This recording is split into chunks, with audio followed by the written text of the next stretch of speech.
Gita. Okay. So let's move on to Bhagavad Gita. Today we are doing Shloka 35, 10.35. So Madhu Mataji is there? Yes, Hare Krishna. Hi Krishna Mataji. Then you can just a minute. Okay.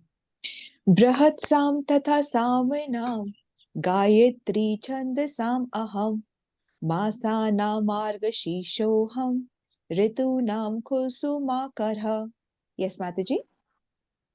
बृहत्साम तथा साम्नां गायत्री छन्दसामहं मासानां मार्गशीर्षो अहं ऋतूनां कुसुमाकारः.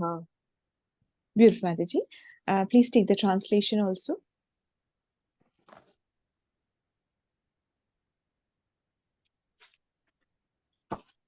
मैं सामवेद के गीतों में बृहत्साम हूँ और छंदों में गायत्री हूँ. समस्त महीनों में मैं मार्गशीर्ष तथा समस्त ऋतुओं में फल फूल खिलाने वाला वसंत ऋतु हूँ. जी, थैंक यू माता जी. सो इसका श्लोक का ट्रांसलेशन ले लेते हैं पहले. बृहत साम तथा साम नाम. बृहत साम तथा सामवेद के गीत. बृहत सामवेद के जो गीत होते हैं उनमें बृहत साम जो है वो मैं हूँ. गायत्री छंद साम अहम. गायत्री छंद सभी छंदों में मैं. मासा नाम मार्गशीर्षो हम. 12 महीनों में मार्गशीर्ष मास मैं हूँ. समस्त ऋतुओं में वसंत मतलब ऋतु नाम कुसुमाकरः मतलब समस्त ऋतुओं में जो बसंत ऋतु है वो मैं हूँ. तो सामवेद में गाए जाने वाले गीत में बृहत साम मैं हूँ. छंदों में गायत्री. 12 महीनों में मार्गशीर्ष और ऋतुओं में मैं बसंत ऋतु मैं हूँ. सो अब कहने का तात्पर्य ये है जस्ट कि पहले भगवान ने कहा, भगवान अब वापस अपनी 4 विभूतियों को बता रहे हैं. तो पहले भगवान ने कहा कि just remove Aditi, can you please put me on spotlight? I can't see myself on spotlight. Hi Krishna Mataji, can you please put me on spotlight?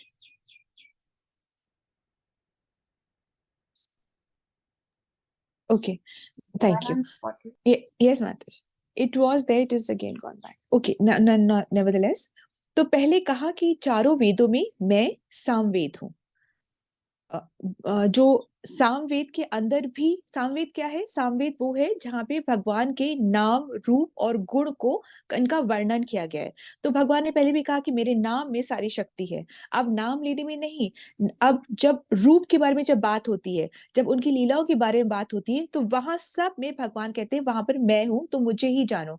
भगवान कहते हैं कि मैं वैकुंठ में नहीं मिलूंगा तुम्हें, मैं योगी के हृदय में तुम्हें नहीं मिलूंगा, परंतु मैं कहाँ मिलूंगा?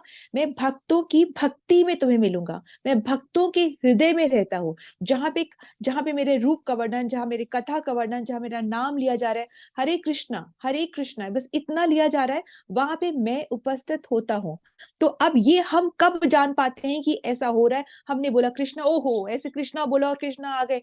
ऐसे कब हो पाता है? जब हमारी शुद्धि हो पाती, जब हमारी समझने की शक्ति जब प्यूरिफाई होती, तब हम इन चीजों को समझ पाते हैं. तो भगवान यही चाहते हैं कि तुम जो भी कर रहे हो उसमें तुम जगह जगह पे मुझे देखो. ये बात बहुत रहस्यमय है. नहीं तो कब ऐसा होता है कि हमने बहुत सुंदर मौसम, फूल देखे, बहुत सुंदर मौसम देखे और हमने भगवान को याद करा, या हमने बोलते बहुत सुंदर है उसकी, या हम इतना तक चले जाते हैं कि बनाने वाले की क्या कला है ना, क्या देखो कैसे बीच में से इतना बड़ा पेड़ निकल जाता है, पेड़ में से फिर बीज निकल जाता है. बनाने वाले की तो महिमा इतना तक होते हैं, पर हमारे भाव, हमारे मन में जो प्रेम का भाव होता है, जो एक ऑन रेवरेंस का भाव होता है, वो नहीं आ पाता है.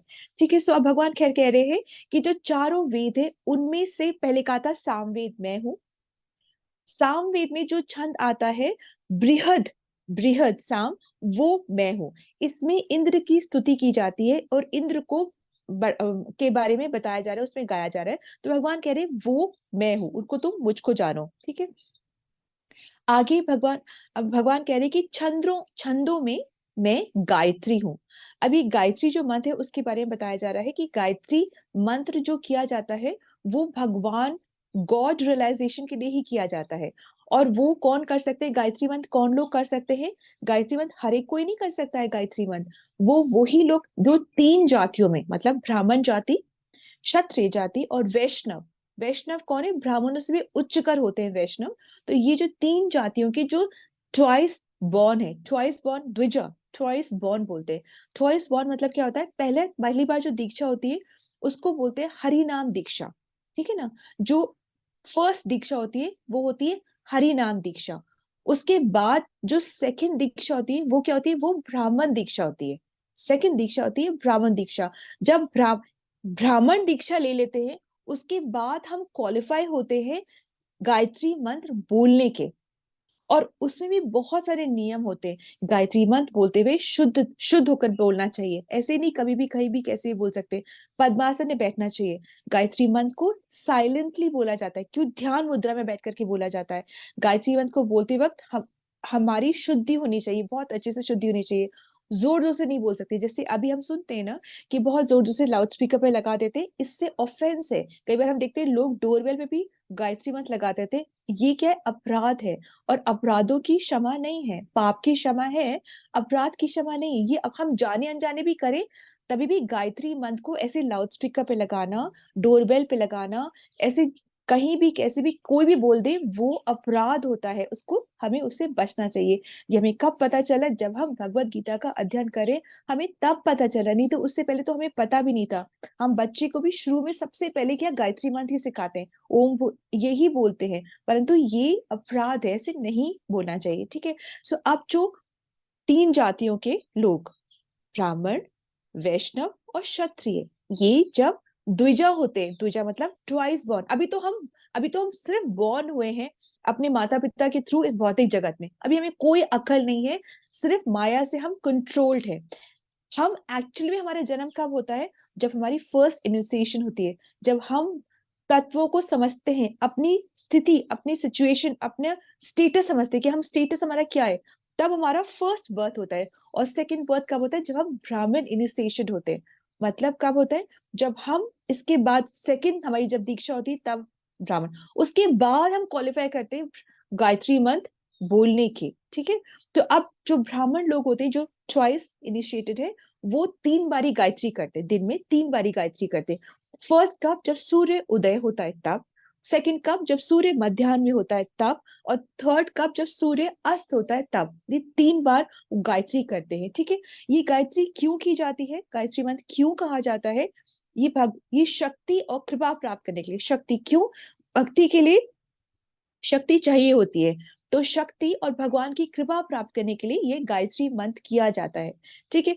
गायत्री मतलब, गाय मतलब सिंगिंग, और त्री मतलब रक्षा करना, बचाना। तो किससे रक्षा मांग रहे हैं, किससे हम बचने के लिए कोशिश कर रहे हैं?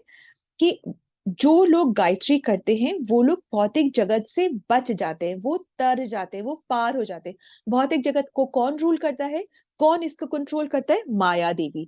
माया देवी का क्या काम होता है? माया देवी का ये काम होता है कि हमें भ्रमित रखती है, हमें इल्यूजन में रखती है। इल्यूजन में रखती है कि भगवान को भूल जाओ, तुम ही ग्रेट हो, इसको मानो। भगवान को भूल जाओ। कई कई बार तो इतना भ्रम में डालती है कि हम अपने आप को भगवान मानने लगते। करता तो मानते हैं, ये संपत्ति मेरी, ये पूरा, ये मैंने पूरा क्रिएट करा है, मैंने ये सारी क्रिएट करा, हम तो क्या थे, हम क्या पहुंच गए। ये सब भ्रम में हमको डालती है, ठीक है। हम नहीं करेंगे तो कौन करेगा, हमारे बिना क्या हो पाएगा। तो ये सब हमारा भ्रम होता है, इसको हमको भ्रम में डालती है। और तो और इतना भ्रम में डालती है कि कई लोग तो अपने आप को ही भगवान मान के बैठ जाते हैं। इतना भ्रम, ये माया का भ्रम है। तो जो गायत्री करते हैं वो इस भौतिक जगत के इस भ्रम से उठ जाते हैं, इस माया के चंगुल से वो निकल जाते हैं, ठीक है। तो और वैष्णव लोग जो होते हैं ना, वो लोग हरि का नाम जोर जोर से बोल सकते हैं। हरे कृष्ण कृष्ण कृष्ण हरे हरे, हरे राम राम राम हरे हरे। परंतु गायत्री को जोर से वो भी नहीं बोल सकते, कोई भी गायत्री को जोर से नहीं बोल सकता। और कैसे बोलते हैं? ध्यान से पद्मासन में सतोगुणी आचरण होना चाहिए। ये नहीं कि हम प्याज लहसुन चाय कॉफी सब पिए जा रहे हो, गायत्री का मंत्र किए जा रहे, नहीं, ऑफेंस है ये, साइलेंटली बोला जाता है। ये जो है गायत्री मंत्र, ये कृष्ण ने ब्रह्मा को दिया और ब्रह्मा से ये फिर आगे ये पास ऑन होते हुए आ रहा है, तो ये शुद्धता मेंटेन करनी है। अच्छा, अब गायत्री ना कई प्रकार की होती है, ठीक है। सो जैसे एक गायत्री होती है, 4-5 प्रकार की जो गायत्री होती है उसके बारे में हम थोड़ा थोड़ा समझने की कोशिश करते हैं। एक गायत्री होती है उसको बोलते हैं ब्रह्म गायत्री, वो हम जो सुनते हैं ना ओम भूर्भुवः से, वो है ब्रह्म गायत्री। सो इसमें क्या होता है, इसमें हम कृष्ण का ध्यान करते हैं। क्यों करते हैं? उनसे कृपा प्राप्त करने के लिए और उनसे शक्ति प्राप्त करने के लिए। शक्ति मतलब सारी सिर्फ बल की बात नहीं होती है, वो एंथुजियाज्म की नहीं, चाहे कुछ भी हो, सुबह मुझे साधना करनी है, नहीं, चाहे कुछ भी चैलेंजेस आ रहे हैं, दुख सुख आ रहा है, मुझे हरि का नाम लेना ही है, चाहे कुछ भी हो रहा है मुझे, ये एंथुजियाज्म की बात होती है कि हमें खाली शक्ति, खाली शारीरिक शक्ति नहीं चाहिए कि कहीं दर्द नहीं हो रहा, परंतु ये एंथुजियाज्म भी, एंथुजियाज्म बहुत जरूरी है भक्ति में।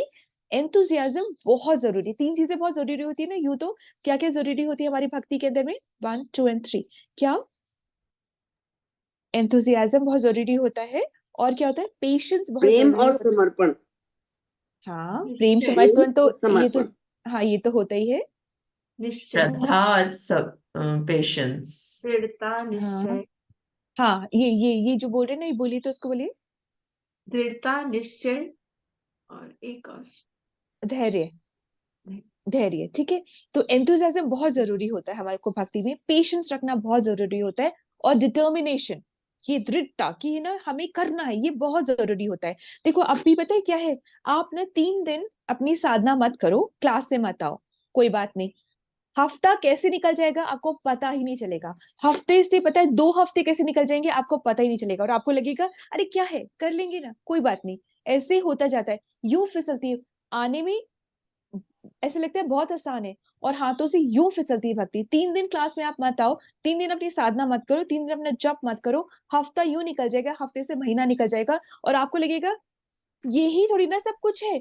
आपको माया रंगीन और हसीन और बहुत सुंदर लगने लग जाएगी, आपको लगेगा जीवन ये है, जीवन ये क्या, हम सब कुछ छोड़ के बैठ जाए, ये कौन सा जीवन है, ठीक है। हम अपने को बहुत ग्रेट मानते हैं, हमको लगता है हम ये भी कर लेंगे, हम वो भी कर लेंगे, और होता कुछ नहीं है हमसे, ठीक है। ऐसे हो जाता है। तो एक होता है ब्रह्म गायत्री, जिससे हम एंथुजियाज्म और शक्ति मांगते हैं। सेकंड, ये कृष्ण के लिए। सेकंड होता है गुरु गायत्री।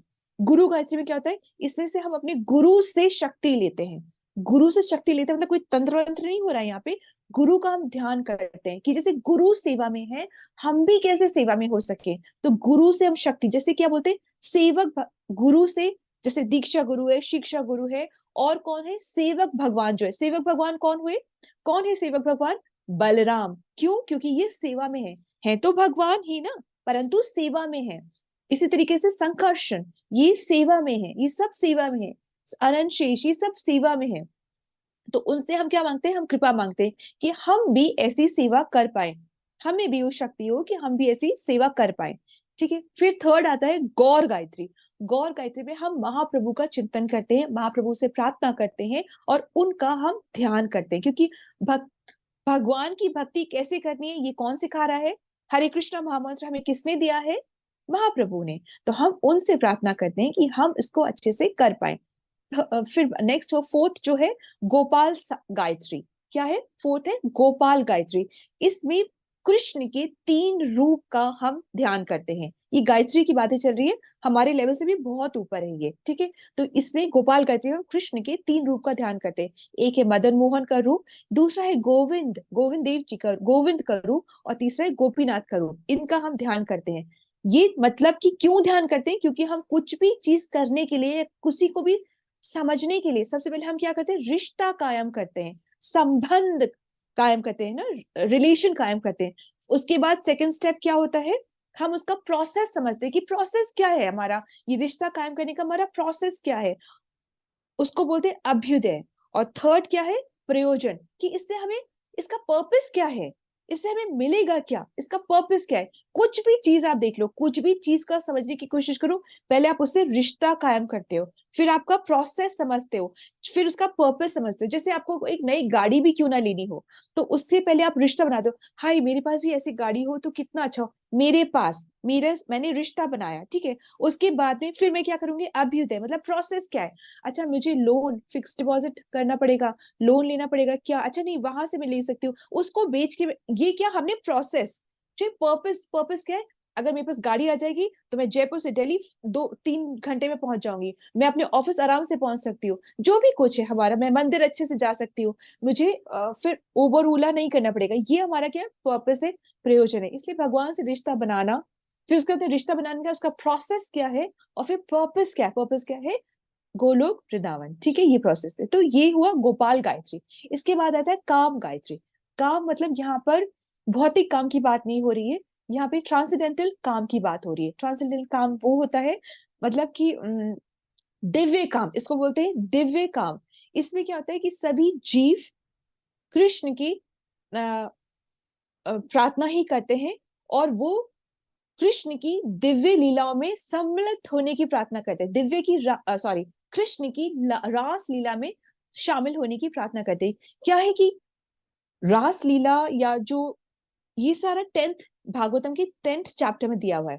भागवतम को 10th चैप्टर पढ़ने से पहले हमें भागवतम के 9 चैप्टर्स पढ़ने चाहिए, तब हमें वो श्रद्धा, वो भाव आता है कि हम 10वें चैप्टर को, 10वें कैंटो को हम समझ सके।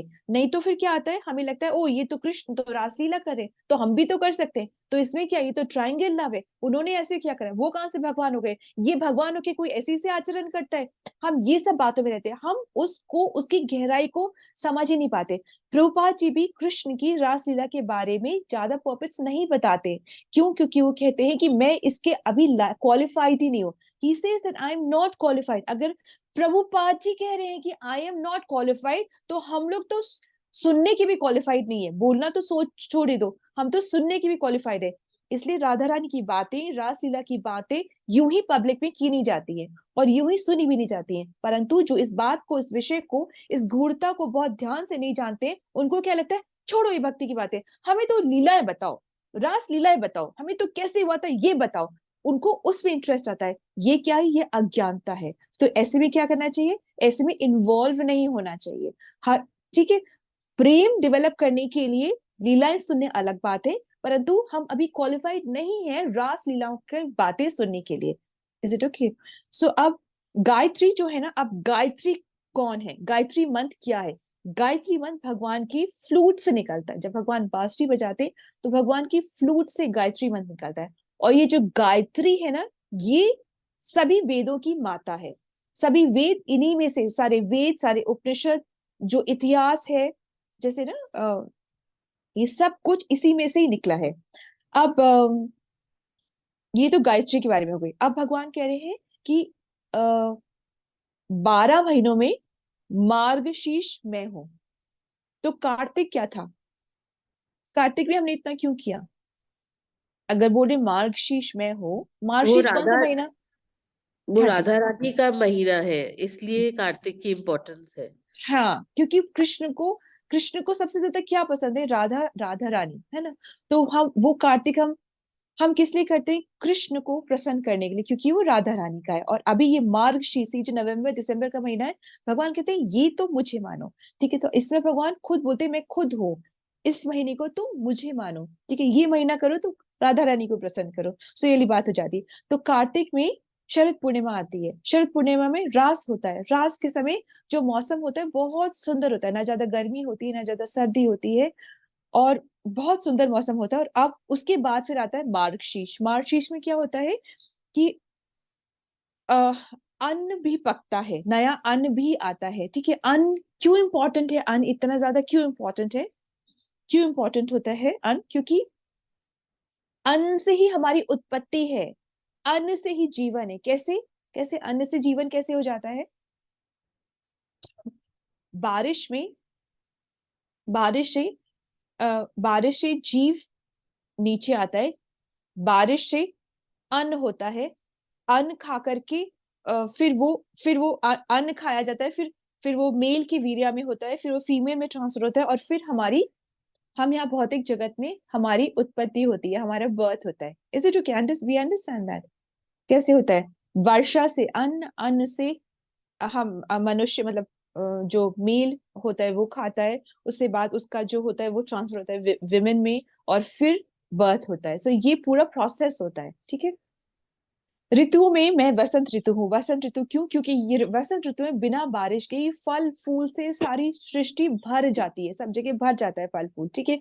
और एक और बहुत इंपॉर्टेंट है, वसंत ऋतु की बात एक और बहुत इंपॉर्टेंट है कि इसमें आती है होली, और होली वाले दिन और क्या होता है, जैसे दिवाली वाले दिन अब हम समझ गए हैं कि दिवाली वाले दिन और क्या होता है, दिवाली वाले दिन कि दामोदर लीला होती है दिवाली वाले दिन, है ना, दामोदर लीला होती है, हम समझ गए हैं।